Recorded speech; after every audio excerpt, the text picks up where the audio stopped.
Hello friends, welcome back to motor defined. আমি আপনাদের host and দোস্ত অরিন্দম ঘোষ, আর আজকে আপনাদের জন্য ফাইনাল নিয়ে চলে এসেছি 2025 Bajaj Dominar 250 OBD2B model. Tunnel thumbnail থেকে আপনারা অলরেডি বুঝে নিয়েছেন, ভিডিওতে আপনাদের সাথে এই বাইকটার একটা ডিটেল রাইড রিভিউ শেয়ার করব।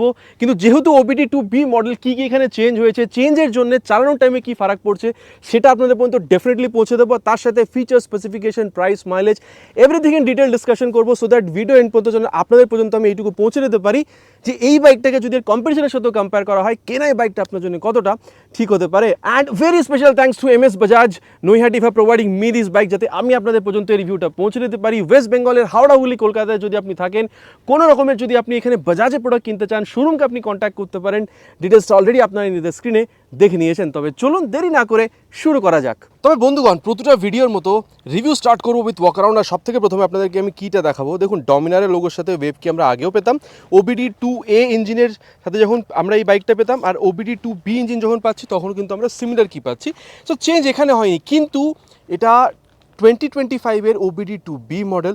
সো এখানে এই নাম থেকে অনেকটা হয়তো আপনারা বুঝতে পেরে গেছেন, যেরকম প্রতিটা বাইকে আপনারা শুনেও আসছেন যে আর একটা এক্সট্রা O2 সেন্সার লাগানো হচ্ছে, সো দ্যাট আরও যেন এটাকে এনভায়রনমেন্ট ফ্রেন্ডলি করা যায়। সেই জিনিসটা কিন্তু আপনারা এখানেও পাচ্ছেন। ঠিক আছে, দুটো অক্সিজেন সেন্সার আছে, যাতে আরও এটাকে এনভায়রনমেন্ট ফ্রেন্ডলি করা যায়, আর যেন পলিউশনটাকে আরও কম থেকে কম করা হয়। সো এই আপডেটটা আপনারা OBD2B ইঞ্জিন, এটা আপনারা এখানেও দেখতে পাচ্ছেন। আচ্ছা, এরপরে যেটা আপনারা এখানে নেক্সট আপডেট পাচ্ছেন বা চেঞ্জ বলতে পারেন, আগে এখানে একটা আপনারা ডিসপ্লে পেতেন, সেই ডিসপ্লেটাকে কোম্পানি এখন সরিয়ে USB type mobile charging port করে দিয়েছে। এবার এটা কি সি টাইপ হওয়া উচিত ছিল? এটা আপনারা নিচে প্লিজ কমেন্ট করে জানাবেন। আর এরপরে নেক্সট আপডেট, এখন বলতে পারেন এই RS200-এর মতন similar LCD colourful digital Bluetooth console আপনারা পাচ্ছেন। অন করতেই একটা দেখতে পাচ্ছেন পুরোপুরি সোয়াইপ এখানে নিচ্ছে।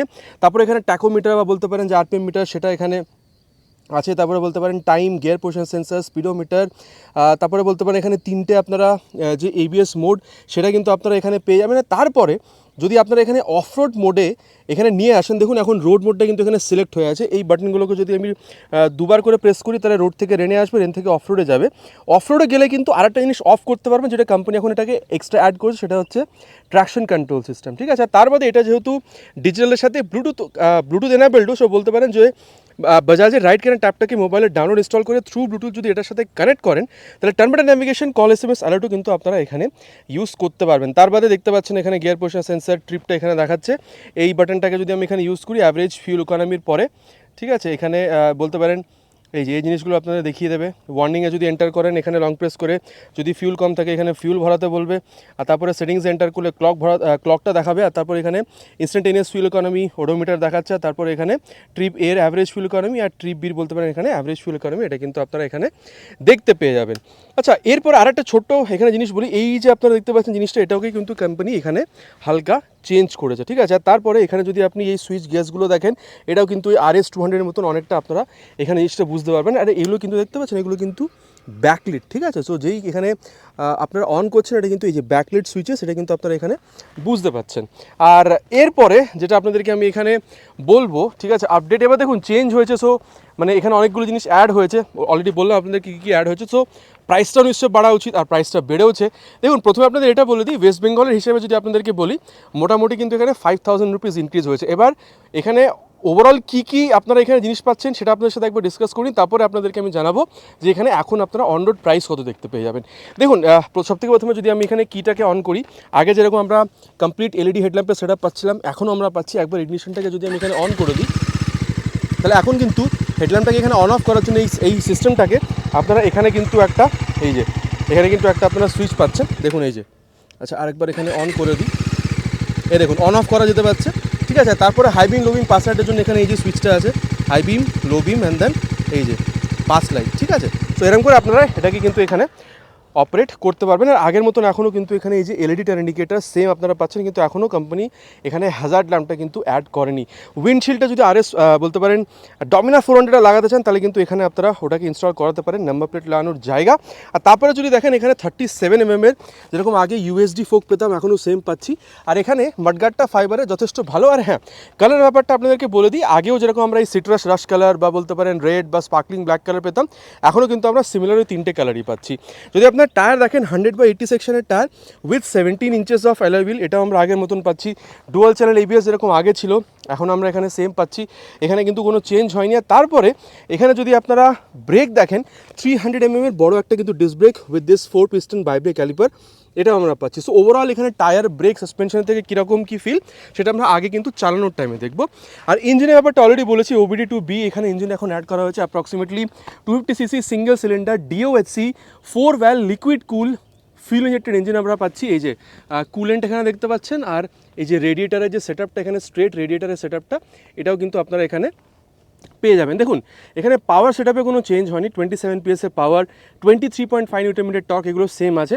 ইনফ্যাক্ট এখানে কিন্তু আমরা 6 স্পিড গিয়ার বক্স আর বলতে পারেন যে স্লিপ অ্যাসিস্ট ক্লাচ, এটাও কিন্তু আমরা এখানে আগের মতনই পেয়ে যাব। আচ্ছা, এবার যদি মনে করেন যে এখানে আপনাদেরকে ক্র্যাশ গার্ড আলাদাভাবে কিনে লাগাতে হবে, দেখুন কিনে লাগাতে হবে না, এখানে এখন ওটাকে ইনস্টল করা হয়নি। এই যে যখন আপনার ডেলিভারি নেবেন, এই যে এখানে এটা অলরেডি লাগানো আছে, ডেলিভারি নেওয়ার টাইমে ওটা আপনাদেরকে কিন্তু ইনস্টল করে দেওয়া হবে, ঠিক আছে। আর তারপরে যদি আপনি এখানে এই ফুট রেস্ট বা ব্রেক লিভারের কোয়ালিটি দেখেন, এটাও কিন্তু এখানে আপনারা যথেষ্ট ভালোই দেখতে পাচ্ছেন। আর এরপরে যদি আপনি এখানে এই এক্সস্টের সেটআপটা দেখেন, আগের মতন এখনও ডুয়াল ব্যারেল এক্সস্ট আপনারা পাচ্ছেন। চলুন তবে এর যে এক্সস্ট সাউন্ড সেটাও আমি আপনাদেরকে এখানে একবার শুনিয়ে দিই।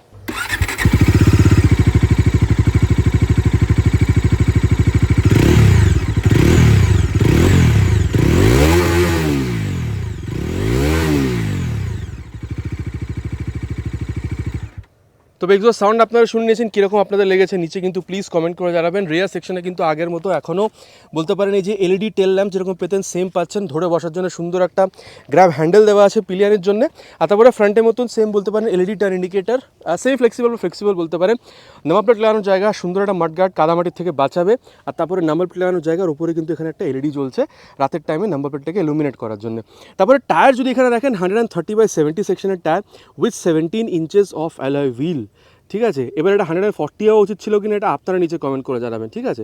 আর আগের মতন এখনও 230 mm এর যে disc brake with this ByBre caliper, আর বলতে পারেন এখানে অ্যাডজাস্টেবল, এখানে বলতে পারেন গ্যাস চার্জ মনসা সাসপেনশন, এটাও কিন্তু আপনারা পেয়ে যাবেন।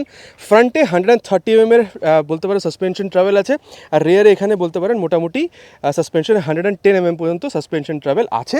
এবার এই জিনিসটা আমরা আগে চালানোর টাইমে দেখব কতটা ভালো সাসপেনশন ট্রাভেল বোঝা যাচ্ছে। আর তারপরে এই সাইডে যদি আসেন, সারি গার্ড দেওয়া আছে, বলতে পারেন স্পোর্টস ট্যুরার। সো এখানে বলতে পারেন যে ওপেন যে সিস্টেম আছে, মেন স্ট্যান্ড নেই, সাইড স্ট্যান্ড আছে, সাইড স্ট্যান্ড কাট অফ সেন্সারের সাথে 6 স্পিড গিয়ার বক্স আছে, অলরেডি বলেছি। কিন্তু এটাও আমরা এখানে আগে চালানোর টাইমে টেস্ট করে অ্যাক্সেলারেশনটা দেখব। সিট কিন্তু দেখুন এখানে স্প্লিট সিট আছে, আর এর কুশনিংটার ব্যাপারে আমরা আগে কথা বলবো। কিন্তু হ্যাঁ, seat height is approximately 800 mm। So আপনার হাইট যদি মোটামুটি 5'4", 5'5" পর্যন্ত হয়ে থাকে, আপনি এটাকে ম্যানেজ করতে পারবেন, খুব একটা অসুবিধা আপনার হবে না। ট্যাঙ্ক যদি আপনি দেখেন, এখানে কিন্তু ডমিনারের 3D লোগোর সাথে আগের মতন এখনও আমরা এখানে কিন্তু 13 লিটার্সের পাচ্ছি, আর মোটামুটি মাইলেজ আপনারা 30 থেকে 35 পর্যন্ত এক্সপেক্ট করতে পারেন। গ্রাউন্ড ক্লিয়ারেন্স 157 mm, এটা একটু বাড়ালে হয়তো ভালো হতে পারে। আপনাদের কি বক্তব্য সেটা আপনারা নিচে কমেন্ট করে জানাবেন প্লিজ, ঠিক আছে। আর তারপরে যদি আপনি এখানে ওয়েট দেখেন, আগের মতনই 180 কিলোগ্রাম পর্যন্ত কিন্তু এটার ওভারঅল ওয়েট, এটাও কিন্তু চেঞ্জ হয়নি। আর তারপরে মিটার কনসোলটা তো আপনাদেরকে আমি এখানে অলরেডি বলেছি, এই যে হাই বিম লো বিম পাস লাইটের সুইচ টগল করার জন্য, যেহেতু ব্লুটুথ এনেবল মিটার কনসোল, বাটনটা আছে, টার্ন সিগন্যাল, হর্নটা ঠিকঠাক, খুব লাউড আমি বলবো না, ইঞ্জিন কিল সুইচ আছে, আর এই যে হেডল্যাম্পটাকে অন অফ করার সুইচ, আর নিচে হচ্ছে ইঞ্জিন অন করার সুইচ। এক্সস্ট সাউন্ডটাও কিন্তু আমি অলরেডি আপনাদেরকে শুনিয়েছি। আর এই যে মিররটা দেখছেন, এখানে কিন্তু ডমিনার 400 এর ব্যাপারটা কিন্তু ডেফিনেটলি আপনারা এখানে বুঝতে পারেন, মানে ওই কোয়ালিটি ওয়াইজ যদি দেখেন, এটা কিন্তু যথেষ্ট ভালো আপনার মনে হবে, ঠিক আছে। আর রিয়ার ভিউ কীরকম দিচ্ছে আগে চালানোর টাইমে তো আপনাদের বলবোই, কিন্তু এবার প্রাইসের ব্যাপারটা ডিসকাস করি, because I know you people have been waiting for it. দেখুন আগে মোটামুটি ওয়েস্ট বেঙ্গল ব্যাপারটা যদি আপনাদের বলি, 2,22,000, 2,23,000 পর্যন্ত এটা পাওয়া যেত। এখন 5,000 রুপিস বেড়ে মোটামুটি বলতে পারেন 2,27,000 থেকে 2,28,000 মধ্যে কিন্তু আপনারা এখানে অন রোড প্রাইসটা পেতে পারেন। এক্সাক্ট প্রাইস জানার জন্য আপনাদেরকে আপনাদের নিয়ারেস্ট শোরুমে কল করে জানতে হবে। দেখুন মোটামুটি কি আছে না আছে বাইকটাতে ডিসকাস হয়ে গেছে, যে চেঞ্জেস কী কী আছে আর আমরা ওভারঅল কী কী পাচ্ছি। চলুন তবে রাইডে যাওয়া যাক, অ্যান্ড দেন দেখি রাইড এক্সপিরিয়েন্সটা বাইকের সাথে কীরকম হতে পারে। তবে বন্ধুগণ, এবার এখানে রাইড রিভিউটা শুরু করা যাক of this 2025 Bajaj Dominar 250 OBD2B model, যেটার মধ্যে এখন আপনারা ট্র্যাকশন কন্ট্রোল পাচ্ছেন, ঠিক আছে। দেখুন সিট হাইটটা 800 mm অলরেডি বলেছি, যদি আপনার হাইট এখানে মোটামুটি 5'5" হয়ে থাকে, আপনার খুব একটা অসুবিধা হবে না। অলমোস্ট আপরাইটই বসছেন, খুব বেশি ঝুঁকতেও হচ্ছে না, ঠিক আছে। আর স্পেসের এখানে কোনো অসুবিধা নেই। স্পোর্টি ফিল্ডটাকে মেনটেন করার জন্য হালকা একটা এখানে ওই রেয়ার ফিটেড ফুটপেক, সেটাও কিন্তু আপনারা এখানে পেয়ে যাচ্ছেন। চলুন তবে ক্যামেরাটা দেখে নিই একবার। Yes, camera is rolling. চলুন, ফার্স্ট গিয়ার, সেকেন্ড এই যে ব্যাপারটা দেখুন, 23.5 Nm টক, 27 PS পাওয়ার, ডেফিনেটলি আপনি কিন্তু এখানে বুঝতে পারছেন, এটা নিয়ে কোনো কথাই হবে না, ঠিক আছে। আর তারপরে দেখুন আমি যেটা বলবো সেটা হচ্ছে এখানে ক্লাচটা যদি দেখেন স্লিপ অ্যান্ড অ্যাসিস্ট ক্লাচ দেওয়া আছে, so is on the softer side. আর তারপরে যদি আপনি এখানে গিয়ারটা দেখেন, আপ শিফট হোক বা ডাউন শিফট হোক, হালকা একটা এফোর্টের সাথে কিন্তু দুটোই কমপ্লিট হয়ে যাচ্ছে, সেটাও আপনার এখানে যথেষ্ট ভালো আপনি পাচ্ছেন। আর তারপরে এবার এখানে যেটা নিয়ে কথা বলবো সেটা হচ্ছে স্লিপার ক্লাচ। দেখুন স্লিপার ক্লাচ যেহেতু আছে, চলুন এটাকে একটু স্পিডে নিয়ে যাই আগে, তারপর এখানে ডাউন শিফট বা করে দেখবো র্যাপিড ডাউন শিফট। এই যে এবার 4 থেকে 3-এ চলে গিয়ে ক্লাচ ছেড়ে দিলাম, 2-এ চলে এসে ক্লাচ ছেড়ে দিলাম, কত স্মুথলি এখানে শিফট হলো। আর দেখুন রিয়ারটা লক হয়ে কিন্তু স্লিপ হয়নি, so slip and assist clutch এখানে কিন্তু যথেষ্ট ভালোভাবে আপনার কাজ করছে, ঠিক আছে। আর এবার যেহেতু এখানে ক্লাচের ব্যাপারটা কথা হচ্ছে, গিয়ারের ব্যাপারে কথা হচ্ছে, চলুন তবে এর যে অ্যাক্সিলারেশন টেস্ট সেটা কমপ্লিট করা যাক, তারপরে এর যে পারফরমেন্স সেটার ব্যাপারে আমরা আগে কথা বলছি।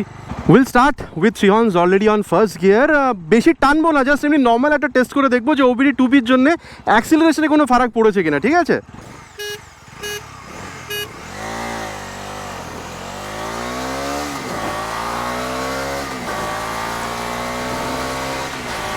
ये दोस्तों मैंने इसको अराउंड अभी 100 तक भी खींच लिया है। দেখুন বন্ধুগণ, আমি এখানে মোটামুটি এটাকে 100 পর্যন্ত টেনে নিয়েছি। আমার তো এরকম কিছু একটা জিনিস মনে হয়নি যে OBD 2B এসছে বলে এখানে অ্যাক্সিলারেশনে খুব একটা কিছু চেঞ্জ হয়েছে, অলমোস্ট সিমিলার অ্যাক্সিলারেশন, ঠিক আছে। হ্যাঁ, এবার বলতে পারেন ভাইব্রেশন 85-90 পরে বোঝা যাচ্ছে, কিন্তু হ্যাঁ আমি বলবো যদি সিটি রাইডে থাকেন 3rd-4th গিয়ারের মধ্যে দিয়ে চালান আরামসে, অসুবিধা হবে না। সিটিজে এরকম হাইওয়েজে যদি আসেন, মোটামুটি ধরুন আপনি যদি এটাকে 100-110 পর্যন্তও চালান, আরামসে আপনি এটাকে as a comfortable cruising speed চালাতে পারবেন, খুব একটা যে ভাইব্রেশন ফিল হবে সেটা নয়। আর হ্যাঁ, এখানে স্টেবিলিটি কিন্তু আপনার কোনো রকমের কোনো প্রবলেম ফিল হচ্ছে না, ঠিক আছে। মাইলেজ অলরেডি বলেছি 30 থেকে 35 পর্যন্ত কিন্তু আপনারা এখানে এক্সপেক্ট করতে পারেন। আর এবার আপনাদেরকে যেটা ব্যাপার আমি বলবো সেটা হচ্ছে অ্যাবাউট ইটস ব্রেকিং। মোটামুটি এটাকে নিয়ে যাব 60 থেকে 70-র মধ্যে, আর দিয়ে ফ্রন্ট ব্রেকটা করবো, পেছনে কেউ নেই দেখেই ব্রেকটা করেছি 71। দেখুন আমার মনে হয় ফ্রন্টে যে 300 mm আপনি ডিস্ক পাচ্ছেন, যথেষ্ট ভালো ব্রেকিং রেসপন্স এখানে দিচ্ছে। আর এক্সট্রিম প্রেস করলে হালকা আমি এখানে লাস্টে একটু ABS-এর ফিলটা সেটাও কিন্তু পেয়েছি। আর এবার রিয়ার ব্রেকটাকে এখানে অ্যাপ্লাই করে দেখবো, এই মোটামুটি বলতে পারেন 70 পর্যন্তই নিয়ে যাব। আর 71-এ গিয়ে, পেছনে কেউ নেই, ব্রেকটা দেখেই করেছি, এই যে মোটামুটি এখানে কিন্তু হালকা কিন্তু ABS-এর একটা ফিল আমি এখানে পাচ্ছি।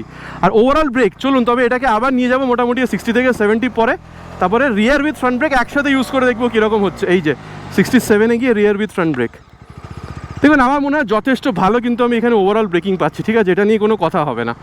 আর এরপরে সাসপেনশন দেখুন, আমার মনে হয় দেখুন হাইওয়েজ হোক বা সিটি রাইডস হোক, high speed, top speed, cornering যথেষ্ট ভালো হবে। আর যদিও বা এখানে এই বলতে পারেন USD বা রিয়ারে মনোশক দেওয়া আছে, কিন্তু তাও বলতে পারেন অনেকটা গাড্ডা কিন্তু অ্যাবজর্ব হবে, ঝটকা খুব বেশি যে দেবে তা নয়।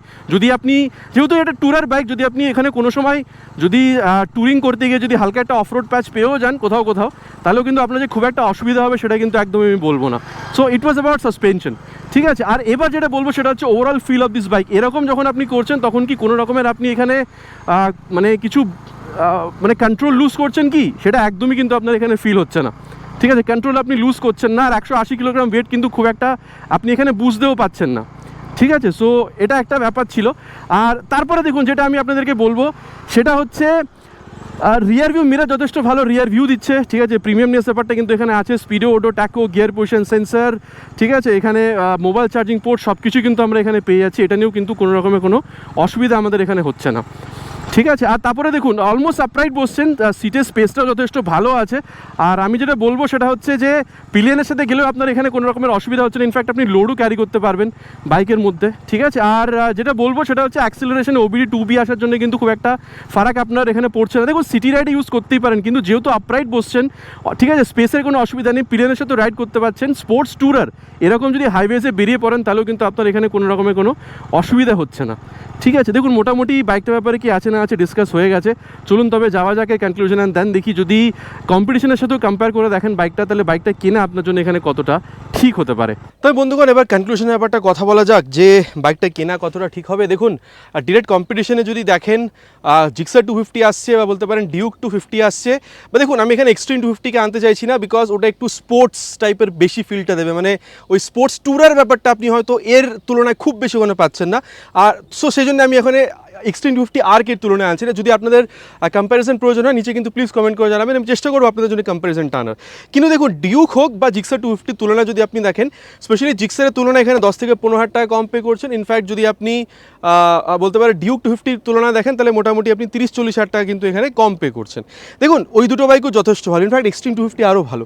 কিন্তু এখানে যখন আসছে না, প্রথমত তো একটা ব্যাপার দেখুন, লং রাইডের জন্য যদি আপনি বাইক দেখছিলেন 6 speed gear box, liquid cool, slip প্যারাসিস ক্লাচ, ডুয়াল চ্যানেল ABS, ঠিক আছে, Bluetooth, terminal navigation, call SMS সব ফিচারের সাথে আপনি এখানে সেফটিও পাচ্ছেন, প্লাস ট্র্যাকশন কন্ট্রোল কোম্পানি এখানে দিয়ে দিয়েছে।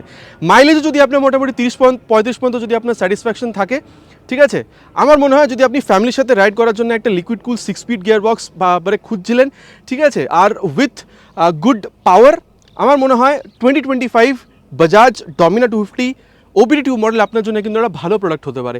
হ্যাঁ, আমার এই কথাটা মনে হয় যে ডুয়াল চ্যানেল ABS ট্র্যাকশন কন্ট্রোলের সাথে যদি পেছনের টায়ারটা অ্যাটলিস্ট 140 বা যদি রেডিয়াল হতো আর একটু বেটার হতে পারতো। এবার আপনাদের কি মনে হয় ব্যাপারটা নিচে কিন্তু কমেন্ট করে জানাতে প্লিজ ভুলবেন না, ইটস মাই রিকোয়েস্ট। আশা করছি ভিডিওটা আপনাদের ভালো লেগেছে।